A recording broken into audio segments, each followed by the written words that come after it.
The taste in my mouth was copper and bile. I could feel the cold tile of the ambulance bay floor through the thin gurney sheet. But the real cold was the one spreading from my gut where the rusted rebar had punched through. It wasn't just blood leaving my body. It was the last of my patience for her bullshit. Dr. Evelyn Reed, my wife, the golden girl of St. Luke's General, the woman I'd put through med school, the woman whose prestigious career I'd bankrolled by signing the checks for the new West Wing of this very hospital. She stood over me, but she wasn't looking at me. She was looking at the monitor. Her face a mask of that icy professionalism she wore when she was about to deliver bad news to a stranger. Evelyn. I choked out, the words scraping my dry throat. It's bad. I can feel it. She didn't look at my face. She kept her eyes on the vitals. You're stable, Mark. Stop being dramatic. Stable. The word hung in the air between us, a lie so blatant it made my teeth hurt. My BP was tanking. I could see the numbers myself. Then the double doors burst open. The sound of gurneys and Ray's voices filled the bay. Dr. Reed, we got a priority too. She whipped around so fast her hair whipped my chin. On the new gurney was Brad Donovan, her ex-fiancé, the guy who dumped her a decade ago because she was too focused on her career. Now, he was clutching his left wrist with his right hand, his face twisted in a grimace that looked more like he was constipated than in agony. Evie, Brad gasped. Evie'd had a name I wasn't allowed to use because she said it was beneath her professional image. It's my wrist. I fell at the sight. I think it snapped. I need you. Just like that, the ice in her eyes melted. She moved to his side, her hand hovering over his forearm, like she was performing a benediction. She didn't even glance back at the hole in my stomach. I'm here, Brad. Deep breaths. Let me see. She peeled back his sleeve with a gentleness I hadn't felt in years. It's going to be okay. I tried to push myself up on my elbows. White-hot pain lanced through my abdomen, and I tasted more blood. Evelyn, he's got a sprain. I'm perforated. You need to. Mark, shut up. She snapped, finally looking at me. Her eyes were cold, annoyed, like I was a fly buzzing in the oar. You're being hysterical. Brad's injury requires immediate microsurgical intervention. If we wait, he could lose fine motor control. His career depends on his hands. I stared at her. Was she serious? My career depends on not bleeding out on this fucking floor. Your situation is a standard trauma repair, she said, her tone clipped, shifting into her lecture voice. Any competent resident can handle it. Dr. Chun is scrubbing in for you after I finish here. Dr. Chun was a third year. The kid still looked green every time he saw a complex fracture. Brad shifted on the gurney, catching my eye over Evelyn's shoulder. He wasn't sweating. He wasn't pale. He looked satisfied. He gave me a tiny, cruel smirk. That little shit was enjoying this. He was rubbing his emergency in my face while I died 10 feet away. Evie, Brad whined again, up in the volume. It really hurts. Don't leave me. I won't, Evelyn promised him. Then she turned to the charge nurse, Maria, who was standing there looking like she wanted to be anywhere else. Maria, prep or 3.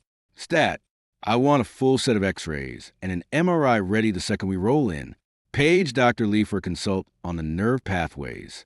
Dr. Reed, Mr. Sterling's hemoglobin is dropping fast. Maria ventured, her voice tight. He needs you to follow my orders. Evelyn cut her off, her voice like a whip. Mr. Sterling is a major donor. Do you want a lawsuit because we rushed Dr. Donovan's care and he loses function? Handle Mark's paperwork. I'll handle the surgery that matters. The surgery that matters. Something inside me didn't just break. It calcified. The anger, the hurt, the desperate need for her to give a damn. It all went silent. In its place was a cold, hard void. I watched her walk away. She was holding Brad's hand, leaning down to murmur something in his ear that made him smile. They disappeared behind the swinging doors marked sterile environment. Maria looked down at me, her expression a mix of pity and professional horror. Mr. Sterling, I'm so sorry. I'll get the attending. Don't bother, I rasped. My voice sounded foreign, distant. Just give me a phone. She hesitated, then handed me hers. I dialed a number I hadn't used since before the wedding. It rang twice. Yeah. The voice on the other end was gravelly, suspicious. Richard, it's Mark Sterling. Mark? Jesus, kid, it's been years. What's wrong? I need a favor. A big one. I need the contact info for the best malpractice attorney in Boston. And I need it now. Richard whistled low. You in some kind of trouble? No, I said, watching the red light above or 3 click on. My wife is. She's in there right now saving her ex-boyfriend's career while I'm sitting here with a hole in my gut. I want her license on a platter by morning. There was a long pause. Christ, you're not kidding, are you? Does it sound like I'm kidding? I coughed, and the taste of copper got stronger. I'm going into septic shock. Richard, but I'll be damned if I die before I burn her world to the ground. I'll text you the names. Top 3 in the state. You want to call ahead? No. Let her moment. I shifted on the gurney. The pain almost welcome now, because it kept me sharp. Let her think she won. Let her think Brad's wrist is worth more than my life. Mark, you need to focus on surviving. I am surviving, I interrupted. I'm surviving by remembering who I am. I'm not just a guy who signs the checks, Richard. I'm the guy who owns the building. I'm the guy who holds the pension funds for half the staff in this hospital. And I'm about to become the guy who makes sure Evelyn Reed never touches a scalpel again. I ended the call and handed the phone back to Maria. She was staring at me, wide-eyed. You heard her, I said, my voice gaining strength despite the weakness in my limbs. She said any resident can handle me. So get one. But you tell Dr. Chin something for me. If I die on that table, he'd better hope the afterlife has better malpractice insurance than this hospital, because I'm taking every single one of you down with her. Maria swallowed hard and backed away. I'll get the attending right away, Mr. Sterling. See that you do. I lay back against the pillow, staring at the fluorescent lights. The doors 2 or 3 were still closed. I wondered what they were talking about in there. Probably Brad telling her how amazing she was. Probably Evelyn basking the gratitude she'd always craved more than my love. An hour passed. Maybe 2. I started to drift, the edges of my vision going gray. I could feel the infection hitting my bloodstream. The chill set in deep. Then the doors opened. Brad was being wheeled out, looking groggy but grinning. Evelyn followed, pulling off her cap, her scrub spotless. She looked triumphant. She walked over to me, her expression already smoothing back into that detached, professional mask. Brad's gonna be fine. The ligament was stretched, not torn. We stabilized it. You're up next with Dr. Chun. Try not to code on the table. Mark, it's inconvenient. I looked at her, really looked at her, at the woman who'd sworn to honor and cherish me, at the woman who'd chosen a man with a bruised wrist over her husband with a perforated bowel. You know, I whispered, my voice barely audible over the hum of the machines. I own the patent on the surgical mesh he just used. I bought it last year. It was a shrewd investment. Her brow furrowed. What are you talking about? I'm talking about the fact that you just spent an hour saving a wrist using technology one paid for in a room I funded in a hospital I own. I managed a weak smile. And I'm talking about the fact that while you were in there playing God, I was out here remembering that I'm the one who holds the purse strings. You're delirious, she said, but I saw the flicker of uncertainty in her eyes. Maria, prepping for transport. Dr. Chin is waiting. Tell Dr. Chin something for me, I said, raising my voice slightly. If he makes one wrong move, if he nicks an artery, if he so much as breathes wrong near my spine, I'll sue him, I'll sue this hospital, and I'll sue you for every penny you've ever made. And then I'll buy the medical board and make sure your licenses are the first things I burn. Evelyn's face paled. Mark, you don't mean that. I mean every word, I said, the coldness in my gut solidifying into resolve. You made your choice, Evelyn. You chose Brad's wrist. You chose your ego. You chose everything except me. So go ahead. Stand there and watch them wheel me into surgery. Watch them try to fix what you couldn't be bothered to care about. And while you're watching, remember this. I'm the one who pays the bills. And starting tomorrow, the checks stop. Maria and another orderly started to move my gurney. Evelyn stood there, frozen, as they pushed me toward the elevator. As the door slid shut, I saw her turn toward Brad's room, her shoulders stiff. I closed my eyes. The pain was still there, but it didn't matter anymore. The betrayal was the anesthetic. The revenge was a cure. When I opened my eyes again, it was 2 days later. I was in the ICU, tubes down my throat, the soft beeping of monitors surrounding me. The first face I saw wasn't Evelyn's. It was my father's, Robert Sterling, the man who'd taught me that sentiment was for suckers, and winners never let emotions cloud a business deal. He leaned down, his voice a low rumble. "You caused quite a stir, son. Evelyn's been calling every hour. Something about a lawsuit?" I couldn't talk, but I squeezed his hand. Once. Hard. He understood. He always did. "Good. Then you're ready. I've got the lawyers on standby. The board is meeting in an hour to discuss her ethics violation, and I've already frozen the accounts she thought were hidden in the Caymans." I closed my eyes again, a sense of peace washing over me despite the discomfort. She wanted to play the hero. She wanted to save the man who'd once broken her heart. Fine, let her save him, because I was about to show her exactly what it felt like to be the one left bleeding on the floor. And unlike her, I didn't need a scalpel to cut someone down. I just needed a pen, a contract, and the will to use them. The machines beeped steadily. My heart was beating. And for the first time since I'd woken up in that ER, I felt like I was finally in control.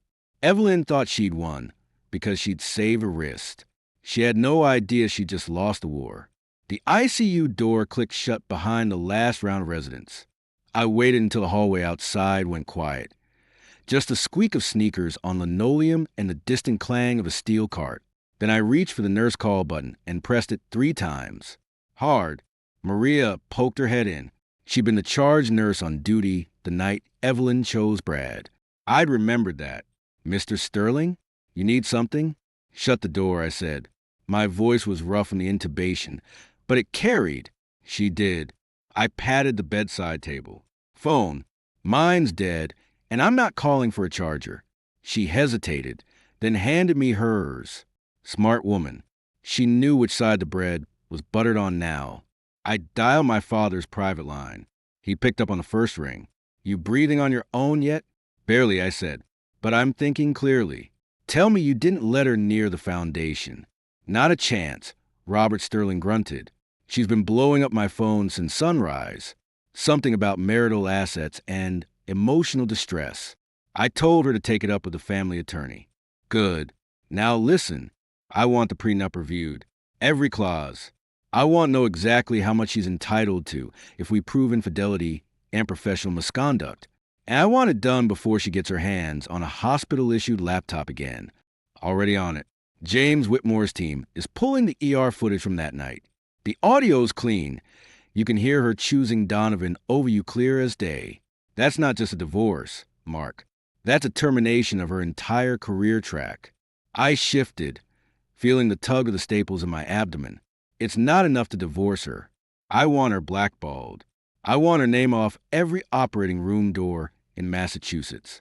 And I want Brad Donovan's smart suture patent frozen, so hard as investors get frostbite. Robert chuckled. A dry, humorless sound. "You always did have a flair for the dramatic.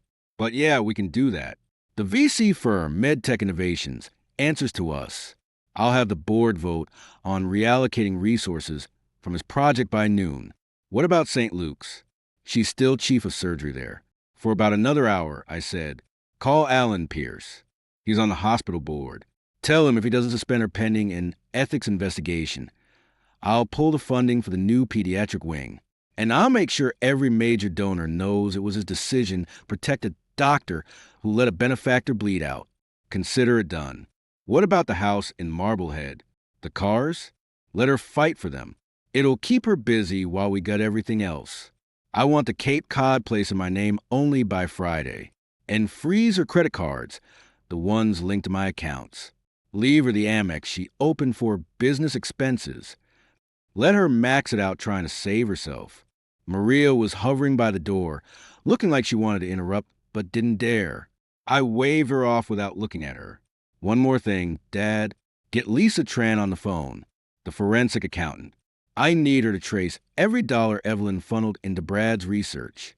If she used a cent of hospital money, I want federal charges on the table. Lisa's already in the lobby. I'll send her up. I ended the call and handed the phone back to Maria. Get out. She left without a word. A minute later, there was a softer knock. Lisa Tran walked in, sharp suit, sharper eyes, carrying a tablet. She didn't bother with pleasantries. Mr. Sterling, I've got preliminary numbers. Between 2021 and now, Dr. Reed diverted approximately $2.4 million from the RD budget into a private LLC tied to Donovan's patents. She buried it in consulting fees and materials testing. I nodded slowly. Enough to prosecute, enough to bury her. But it gets better. She used the hospital's 3D bioprinting lab for after-hours prototyping, equipment you personally donated. That's felony theft of services, plus violation of federal grant terms. Perfect. I shifted, wincing as a fresh wave of pain hit.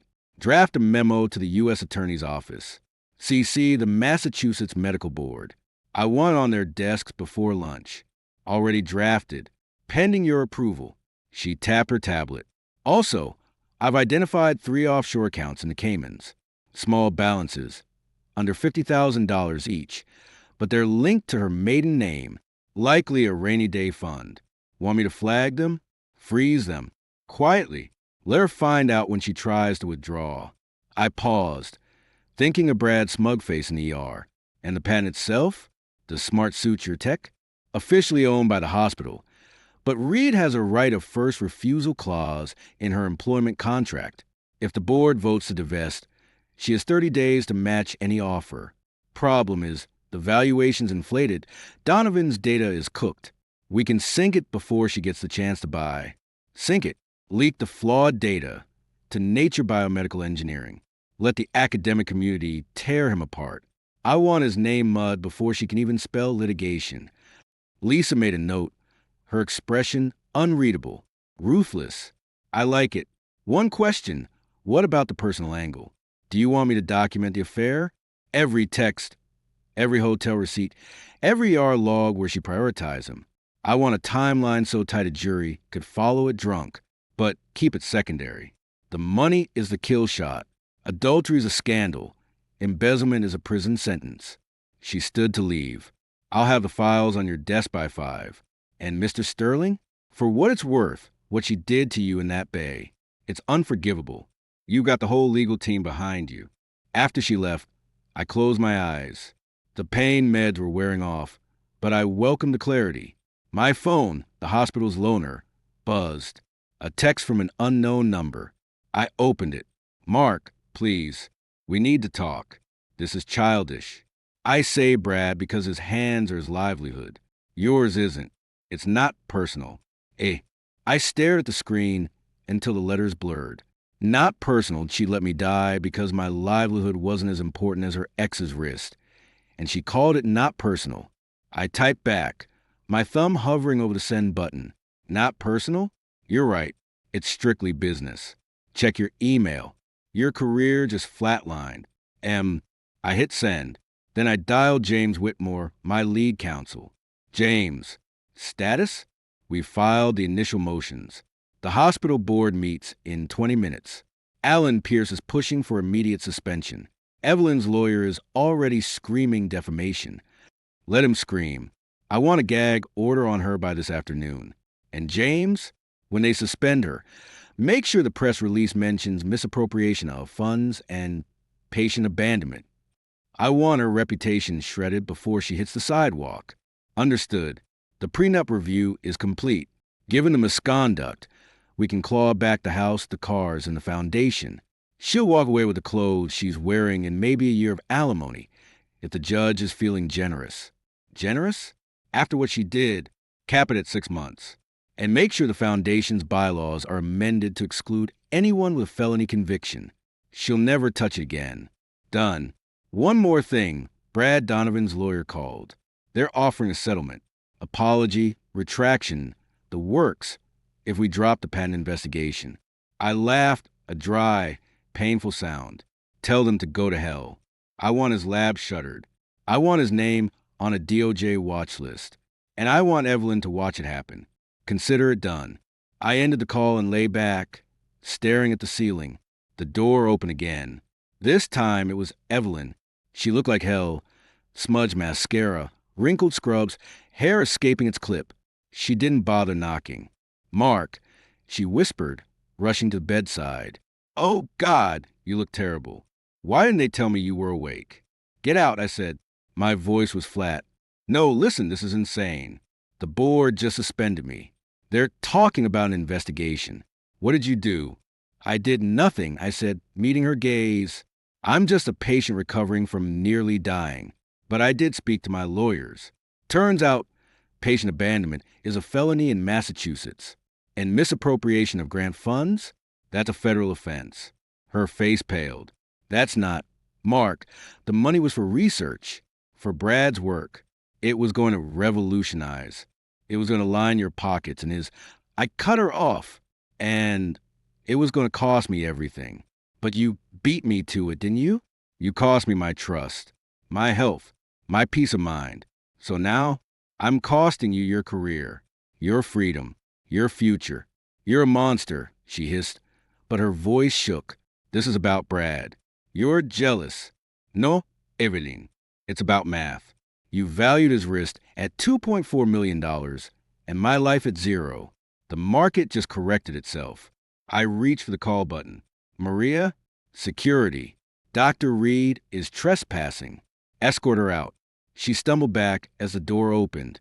Maria and a uniformed guard stepped in. "Mr. Sterling? She's not welcome here. If she comes back, call the police." Evelyn's eyes widened, filling with tears that looked rehearsed. "Mark, please, I made a mistake. One mistake." "It wasn't a mistake," I said, my voice cold. "It was a choice. You chose him. Over and over. Now choose the consequences." They let her out, her protests echoing down the hall. I closed my eyes, exhaustion pulling at me. My father appeared in the doorway, watching the retreating figures. "She'll fight," he said quietly. "Let her," I murmured. "She'll lose. And when she does, I want her to remember exactly why. Not because I hated her, but because I finally stopped loving her enough to let her get away with it." He nodded, a ghost of a smile on his lips. "Rest? Son, tomorrow we start dismantling her world piece by piece." I didn't answer. I was already drifting, the weight of the revenge settling over me like a second skin. It didn't feel like victory. It felt like survival. And for the first time since the rebar tore through me, survival felt like enough. The nurse, what's her name, Jen, came in at 7 a.m. to check my vitals. I wave her off. "Get me a TV remote and a phone that isn't bolted to the wall." She hesitated. "Doctor's orders, Mr. Sterling." "I am the doctor's orders." I cut in, my voice still rough, but steady enough to make her jump. "Now move." 10 minutes later, I had both. I scrolled through morning news while I waited for my father and James Whitmore to show. The local ABC affiliate was already running the story. St. Luke's chief of surgery under investigation for financial misconduct. They flashed a photo of Evelyn outside the courthouse last year, looking polished, untouchable. Not today. My private line buzzed. "James, Mark, the board meeting starts in 5. Alan Pierce is nervous. He wants assurances you won't pull the pediatric wing funding if we handle this internally. Tell Alan he has 2 choices," I said, watching the news anchor speculate about missing grant money. He can suspend Evelyn Reed today and keep his donors. Or he can wait until tomorrow, when the Globe prints page 3 of Lisa's audit, and explain to the AG why St. Luke's enabled a thief. Either way, she's done. But only one option keeps his job. Understood.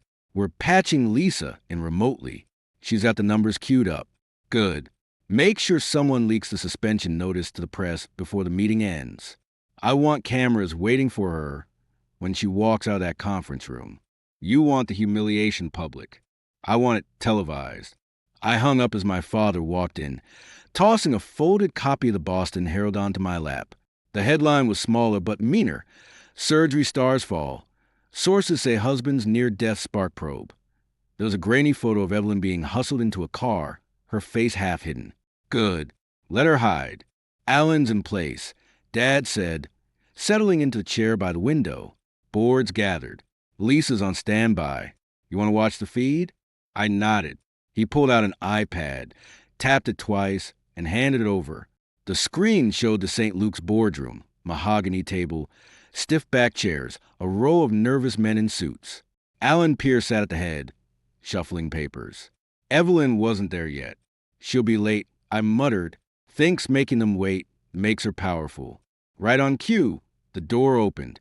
Evelyn swept in, wearing a charcoal gray pantsuit that probably cost $3,000. Her hair was perfect. Her expression was cool, professional, the mask she wore when she was about to lie. She took her seat without apologizing. Alan cleared his throat. Dr. Reed, thank you for joining us. We're here to discuss certain irregularities in the RD budget. Evelyn smiled, thin and patronizing. Alan, we've been over this. The reallocations were approved under emergency protocols. Mr. Sterling's current condition has clearly agitated him. This is a personal matter being blown out of proportion. One of the board members, a woman named Dr. Eris Thorne, head of oncology, spoke up. With all due respect, Dr. Reed, these aren't minor irregularities. We're looking at millions unaccounted for. And the timing, coinciding with your ex-fiance's research, it raises questions. Brad Donovan is a leading architect in biomedical design. Evelyn snapped. His work on the Smart Suture project is groundbreaking. Attacking him is attacking progress. It's not an attack, Alan said, his voice tightening. It's an audit. And the audit shows funds earmarked for pediatric oncology were diverted to a private LLC linked to Mr. Donovan. That's not progress, Evelyn. That's theft. The room went dead silent on the feed. Evelyn's mask cracked, just a little. You're going to take the word of a man who nearly died because he was too stupid to watch where he was walking? Mark is emotional. He's lashing out because I chose to save a viable career over a construction accident. There it was, live, on record. I chose to save a viable career over a construction accident. I looked at my father. He was already dialing. Patch me into Alan's earpiece. I told him. He nodded, handed me a Bluetooth. A second later, Alan's voice, low and startled. Mark? Play the recording, I said. Now. On the iPad, Alan reached into his jacket, pulled out a small recorder, and set it on the table. Evelyn's voice filled the boardroom.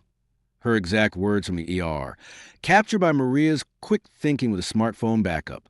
Mark, shut up. You're being hysterical. Brad's injury requires immediate microsurgical intervention. Your trauma is straightforward. Dr. Chun can handle your repair after I'm done. The color drained from Evelyn's face. Dr. Thorne looked physically ill. Another board member, a guy named Peterson, slammed his hand on the table. Jesus Christ, Evelyn, you left your own husband, a major benefactor, to bleed out because of sprain? It wasn't a sprain. It was a potential ligament tear. She shouted, then seemed to realize what she'd admitted. She backpedaled, fast. No, that's taken out of context. I was triaging. Mark was stable. You called him hysterical. Dr. Thorne said quietly. You dismissed a perforated bowel as straightforward. And you prioritized your ex-fiance's risk over your husband's life.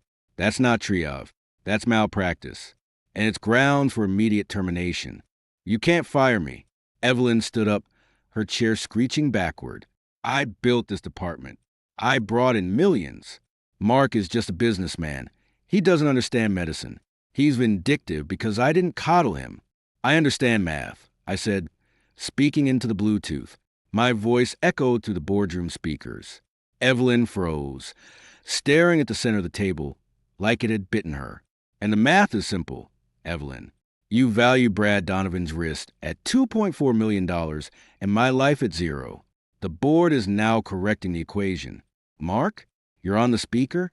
Alan sounded panicked. I am. And I have one more thing. I nodded at my father. He tapped his iPad again. The screen split, the boardroom on one side, a live shot of the hospital's main entrance on the other. News vans, dozens of them. Reporters jostling for position. That's your audience, Evelyn. They're waiting for the official statement. Alan, read it. Alan swallowed hard, then pulled a single sheet of paper from the folder. His voice was shaky but clear. Effective immediately, Dr. Evelyn Reed is suspended from her duties as Chief of Surgery at St. Luke's General, pending a full investigation into allegations of financial misconduct, patient abandonment, and violation of medical ethics. All ties between Dr. Reed and the hospital's research programs are severed, effective upon her departure. Furthermore, the board has voted unanimously to refer this matter to the Massachusetts Medical Board for review and to the U.S. Attorney's Office for potential criminal prosecution. Evelyn swayed on her feet. You can't do this. We already did, Dr. Thorne said, standing. She looked Evelyn dead in the eye. Clean out your office, Reed. Security will escort you out. And don't bother coming back to the OR. You've lost your privileges here. The feed from the boardroom cut out as security moved in. The live shot of the entrance stayed. A moment later, the glass doors burst open. Evelyn stumbled out, flanked by two burly guards. The reporters swarmed. Microphones thrust toward her, camera flashes popping like gunfire. Dr. Reed, is it true you diverted funds from children's cancer research? Were you having an affair with Brad Donovan? Did you really leave your husband to die in the ER? How does it feel to be fired from the hospital you ran? Evelyn didn't answer. She kept her head down, her perfect hair falling forward to hide her face. One of the guards opened the back door of a black SUV. She practically dove inside. The vehicle peeled away, tires squealing. I handed the iPad back to my father. Get me Brad Donovan's number. He raised an eyebrow but pulled out his phone, scrolled, and read it off. I dialed it on the hospital line. It rang 4 times before he picked up, his voice smug and lazy. Yeah, Brad. It's Mark Sterling. Silence. Then a sharp intake of breath. Mark. Hey, man. Listen, I heard about the hospital thing. Rough break for Evie, huh? But you know how it is. Your lab is shut down, I said, cutting him off. MedTech Innovations pulled your funding an hour ago. The FBI is currently seizing your servers. And the patent for the smart suture? It's been flagged for data irregularities. You'll be lucky if you ever work in academia again. You can't, he sputtered. Evie said you were bluffing. She said you'd never go after the research. Evie isn't in charge of anything anymore, I said. Neither are you. You made a mistake, Brad. You thought because she chose your wrist over my life, she'd choose you over everything else. But here's the thing. She didn't choose you. She chose her ego. And my ego, it's a lot bigger than yours. And a lot less forgiving. I'll sue you. I'll sue the hospital. You'll do nothing, I said. Because if you open your mouth, I'll leak the emails. The ones where you coach her on how to cook the books. The ones where you mocked me while I was coding on the table. You want to be a felon, Brad? Keep talking. He went quiet. Then in a small, strangled voice, how much? How much what? How much to make this go away? I've got some money saved, not much, but you don't have enough, I said. Not in this world. Not in the next. You're done, Brad. And the worst part? You're going to spend the rest of your life knowing it was all for nothing. Because Evie isn't going to ride in on a white horse and save you. She's too busy trying to save herself. And she's going to fail. I hung up. My father was watching me, a strange look on his face. You're enjoying this. I am surviving. Erected. There's a difference. I shifted, feeling the pull of the staples. Call James. Tell him to file the divorce papers today. I want her served at whatever rat hole motel she's hiding in by sunset. Done. What about the foundation? The one in both your names? Amend the bylaws. Remove her as a director. Freeze all disbursements until the investigation clears her name, which it won't. Then redirect the funds to Dr. Thorne's oncology department. Quietly. No press release. Just a note saying the reallocation is in honor of patients who were overlooked. Dad nodded, making notes on his phone. Cold, son. Real cold. She left me to die in a room she owned, I said. Cold is the only temperature left. He stood to leave, pausing at the door. You know, your mother would have liked this side of you, the part that doesn't blink. I didn't answer. After he left, I lay back against the pillows, the silence of the room pressing in. Outside, the city hummed. Somewhere, Evelyn was realizing her world had shrunk from a state-of-the-art hospital to a cheap motel room. Somewhere, Brad was discovering that his genius was just a house of cards built on stolen money. And me? I was still here, breathing, planning, winning. The TV was still on, muted now. A news ticker scrolled across the bottom. Ex-surgeon Evie Reed faces federal charges. Former fiancé Brad Donovan under investigation. I closed my eyes. For the first time since the collapse, I didn't see her face when I blinked. I saw mine, calm, clear, and utterly done with being the victim. Tomorrow, the divorce. Next week, the trial. Next month, whatever the hell I wanted. The revenge wasn't just sweet. It was necessary. And I was just getting started. The divorce papers were served in Motel 6, off Route 1. James Whitmore's junior associate sent me the photo. Evelyn standing in a stained parking lot, still in yesterday's boardroom suit, holding the envelope like it was subpoena for her soul. It was. My father walked into the private dining room at Mass General, where I was finishing a liquid lunch, broth, because my gut was still stapled shut. He tossed a thumb drive onto the table. The discovery dump. Lisa finished tracing the offshore accounts. Evelyn's got maybe 12 grand left total across 3 banks. The Cayman's money's frozen solid. I caught the drive mid-roll. Brad? Already lawyered up. Some ambulance chaser from Chelsea. He's claiming duress. Says Evelyn coerced him into falsifying the Smart Suture data. Dad poured himself a coffee. Black.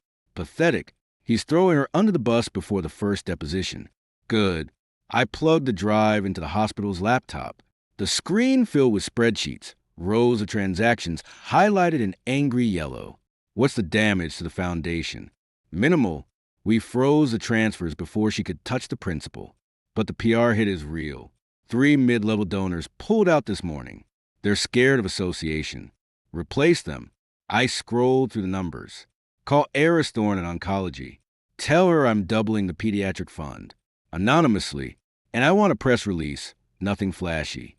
Just a note from the board saying the foundation is recommitting to ethical stewardship. Make sure Evelyn's name is absent. Not even a former director tagged. You're burying her, Dad observed. I'm erasing her. I found the entry I was looking for. A $400,000 transfer labeled Biomaterials Consulting. The recipient, Bradford Donovan, LLC. There, that's the felony. Wire fraud, if we push it. But I don't want jail time for her. Dad raised an eyebrow. Since when? Since jail makes her a martyr. I leaned back, ignoring the twinge in my abdomen. I want her working minimum wage at a walk-in clinic in Nowhere, New Hampshire, explaining to meth heads why their Medicaid won't cover stitches. I want her to see what real medicine looks like when there's no endowment, no Mark Sterling picking up the tab. Cold, even for you. He sipped his coffee. The medical board meets Thursday. Lisa's testifying. Alan Pierce is sending the ER logs. It's a slam dunk for revocation. Make sure it's permanent. No probation. No conditioner reinstatement. I want her license gone. And get me Brad's new number. Dad rattled it off. I dialed on the encrypted line. Brad picked up on the 3rd ring. His voice hushed. Who is this? Mark. Heard you're singing to the feds. Silence. Then a shaky exhale. Mark, man, listen, I didn't have a choice. Evelyn, she threatened me. Said she'd ruin me if I didn't sign off on the data. Save the opera for the grand jury. I said, I'm calling to tell you how this ends. You're going to cooperate fully. You're going to testify that Evelyn directed the fraud, manipulated the grants, and left me die while you got VIP treatment. In exchange, I won't see you into a cardboard box. But if you deviate from that script by 1 word, I'll buy the Chelsea courthouse and have you disbarred before you can say malpractice. You can't just... I can, and I will. Ask Evelyn how that can't worked out for her. I hung up, then dialed James. Status on the restraining order? Granted this morning. She's prohibited from contacting you, the hospital, or any Sterling-affiliated entity. Violation means automatic arrest. Good. Now, the house in Marblehead. List it, but add a clause to the listing. Sale contingent on buyer acknowledging property was formerly occupied by a convicted embezzler. See if that gets her panties in a twist. James chuckled. Consider it done. The press is having a field day. Herald's calling her the surgeon who chose vanity. Globe has her net worth at negative 2 million. Negative? I almost smiled. That's my favorite number. The door opened. A nurse, not Jen, poked her head in. Mr. Sterling? Dr. Thorne is here. Says it's important. I nodded. Dad stood. I'll leave you to it. Call if you need the wrecking ball. Swung again. After he left, Eris Thorne walked in. She looked exhausted, dark circles, wrinkled lab coat, but her handshake was firm. Mark, thanks for seeing me. Seat? Coffee? I gestured to the pot. She declined. You look like you've been through the ringer. Feels like it. The department's a mess. Half the nurses are terrified of being subpoenaed. The other half are leaking to the press. And Evelyn, she's been calling the residents, trying to rally support. It's toxic. She's grasping, I said. Cut her off. Change the departmental access codes. Revoke her key card. And tell the residents if they take a call from her. They're scrubbing bedpans for a month. Thorne almost smiled. Already done. But there's another issue. The pediatric wing, the kids, they're asking about Dr. Reed. They don't understand why she's gone. I sighed. Tell them the truth. She had to leave because she forgot who she was supposed to be helping. And then tell them you're staying.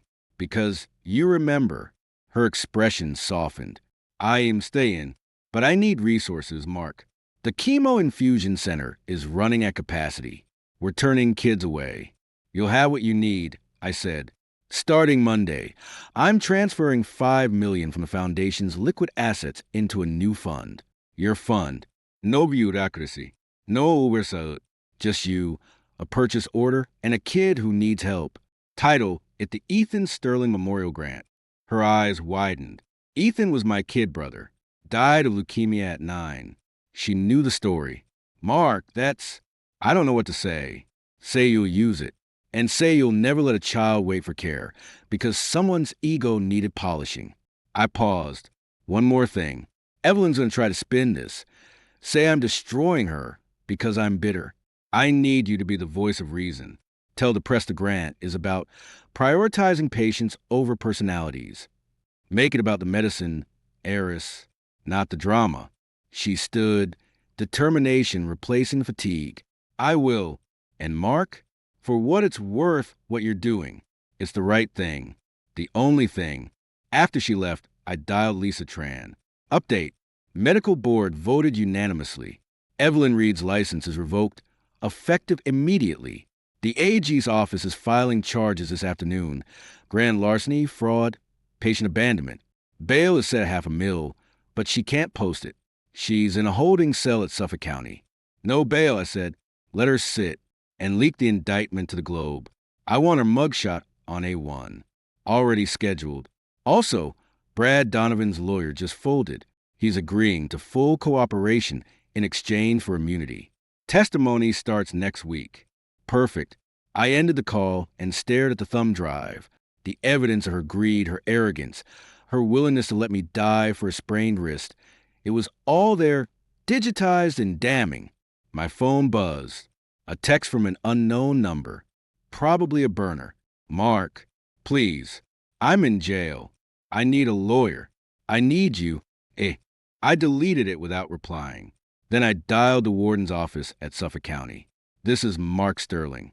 Regarding inmate Reed, Evelyn. I'm formally requesting she be placed on no contact status. No visitors, no calls, no mail. And if she asks for a Bible, give her the tax code instead. The clerk stammered a confirmation. I hung up, then leaned back and closed my eyes. The machines beeped steadily. My heart rate was normal. My blood pressure was stable. For the first time since the warehouse collapsed, I felt quiet, not happy, not vindicated, just quiet. The noise of her betrayal, her excuses, her endless need to be the center of the universe. It had finally stopped, and in the silence, I could hear something else. The sound of a foundation being rebuilt, of a hospital learning to heal without her scalpel, of a brother's memory becoming a lifeline for kids who'd never met him, Evelyn had spent her life cutting things out: tumors, relationships, morals. I was going to spend mine putting things back together, starting with the lives she'd ignored. My father was right. Mom would have liked this side of me. The part that didn't blink, the part that didn't forget, and the part that finally understood that the most powerful surgery wasn't performed with a blade. It was performed with a pen and a signature and the absolute unshakable certainty that some people didn't deserve a second chance, especially not from the man they'd left to die. My father handed me the envelope in the private car on the way to Logan, New Hampshire, Rural Health Clinic, Grafton County. Lisa's contacts in it. I tore it open. Inside was a single photo and a short note. The photo showed Evelyn Reed sitting behind a cheap laminate desk, wearing a stained white coat 2 sizes too big. She was holding a clipboard, staring blankly at a kid with a shaved head and in 4-port. The note read, "She signs intake forms, doesn't touch patients, spends her breaks watching the pediatric wing construction feed from St. Luke's. Still asks about you." I dropped the photo onto the leather seat. "Burn it. Already scanned. It's in the file." Dad poured 2 fingers of bourbon into a tumbler, offered it. I waved it off. "Brad's worse. He's roofing in Laconia. Fell last week, broke his right wrist." The irony writes itself. Did he go to her clinic?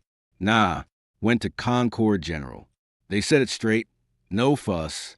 When the nurse asked if he wanted a specialist consult, he said, "Not if it's her." Dad smirked. He's defaulted on the Chelsea townhouse. His lawyer took a plea: 6-month probation, community service cleaning biohazards at a vet clinic. Fitting. I looked out the tinted window at the Boston skyline blurring past. The medical board made it permanent. Revocation stands. No appeal. The AG's case is closed. She pled to a single count of misdemeanor theft to avoid jail. Paid restitution she doesn't have. It'll follow her 50 years. He paused. "You could have pushed for prison, Mark. Prison's too easy. She'd be a martyr. Out here, she's just another failed provider in a system she used to look down on. That's the real sentence." I tapped the photo. Dr. Thorne's team broke ground on the Ethan Sterling wing today. Did the press release it? Top of the Globe's Metro section. Sterling Foundation shifts $20 million to pediatric oncology. They quoted Thorne. "This gift ensures no child waits for care because of bureaucracy." No mention of Evelyn. Not even a whisper. Good. My phone buzzed. James Whitmore. I put him on speaker. Status. Finalized. The Marblehead house sold at auction. Buyer was anonymous. A trust fund set up. Deeds clean. Evelyn gets nothing. The Cape Cod place transferred to the foundation. It's now a respite cottage for families of chemo kids. And the restraining order's been extended. Lifetime. No contact. Statewide. If she comes within 500 feet of any Sterling property, she's arrested. And the clinic in New Hampshire? We're funding a mobile unit. MRI, oncology consults, the works. Dr. Thorne's handpicked the staff. Residents rotating through rural tracts. We're naming it the Reed Memorial Mobile Unit. I smiled thinly. Let her see the name every day. Let her know the only thing left carrying her name is a bus full of people she'll never be allowed to treat. James chuckled. Cruel, but effective. One more thing. Evelyn applied for a pharmacy tech license in Vermont. We flagged it. The board denied her based on moral turpitude. She's officially unemployable in any healthcare adjacent role in New England. Perfect. I ended the call. Dad was watching me, that same unreadable look on his face. What? You're not angry anymore, he said. You're just done. Anger's a fuel. Buns fussed. This? I gestured vaguely at the city outside. This is architecture. I built something she can't touch, can't leach, can't ruin. Every time she signs a form in that shitty clinic, she'll remember she used to run a level 1 trauma center. Every time Brad swings a hammer with his busted wrist, he'll remember he used to pitch revolutionary tech to VCs. That's not anger. That's consequence. The car slowed at a red light. A group of nurses crossed the street, laughing, coffee cups in hand. None of them looked over. None of them knew the man in the back seat had just dismantled the dynasty. You ever think about remarrying? Dad asked suddenly. No, I think about expanding the foundation's reach into Appalachia, about funding telemedicine for native reservations, about making sure no kid dies because a doctor thinks a sprain matters more than a perforation. I turned to him. Love is a luxury, Dad. Impact is a duty. He nodded slowly. Your mother would have hated Evelyn, but she'd have loved what you did with the money. Mom would have fired Evelyn herself. I corrected. Then she'd have adopted every kid in that pediatric ward. The light turned green. We pulled into the airport terminal. A Gulfstream waited on the tarmac. Not mine, but the foundation's. I had a meeting in D.C. with HHS about rural health disparities. Dad clapped me on the shoulder as I stepped out. Call if you need the lawyers again. Won't. I paused and added, thanks for not letting me be the victim. You were never the victim. Son, you were the guy who owned the building. Just took you a while to remember. He got back in the car. I watched it pull away, then turned toward the jet. My phone buzzed one last time. Unknown number. I almost ignored it, but something made me check. It was a text. Mark, I saw the wing. It's beautiful. I am sorry. I stared at it for a long 3 seconds. Then I blocked the number, deleted the text, and handed the phone to my assistant, Sarah. New number. Same protocol. No contact, no exceptions. Yes, Mr. Sterling. She pocketed it, then handed me a folder. Dr. Thorne's latest grant proposal. She wants to expand the mobile unit into Maine. And there's a letter from a kid at the Ethan Sterling wing. Drew you a picture. I took the folder. Inside was a crayon drawing. A stick figure man in a suit, standing next to a bigger stick figure in a lab coat, both holding hands with a tiny bald stick figure. The sky was orange and yellow. At the bottom, in shaky letters, thank you for my new hair. I closed the folder gently. Tell Dr. Thorne the main expansion is approved. Double the budget. And send that kid a signed photo of the wing. Tell him I'm building more houses for kids like him. Yes, sir. Sarah hesitated. Mr. Sterling, if you don't mind me asking, does it ever get easier? The anger? I looked at the jet, then at the city, then at the folder in my hands. It doesn't get easier. You just stop needing it. Revenge was the anesthetic. This? I tapped the folder. This is a cure. I boarded the plane. As we taxied, I opened the folder again, looking at the crayon drawing. Somewhere in New Hampshire, Evelyn Reed was signing forms for minimum wage, remembering the taste of power. Somewhere in Laconia, Brad Donovan was hammering nails with a wrist that would never hold a scalpel again. And me? I was flying toward a future where a child's laugh mattered more than a surgeon's ego, where a foundation's name carried weight because of what it built, not who it excluded, where the only thing sharper than a scalpel was a clarity of knowing exactly what and who was worth saving. The jet lifted off. Boston fell way below. The hospitals, the boardrooms, the ghosts. I didn't look back. There was nothing left to see. Only forward. Only the work. Only the quiet, relentless business of turning a near-death experience into a reason for someone else to live. Evelyn had chosen a wrist. I'd chosen the world. And the world, it turned out, was a much better patient.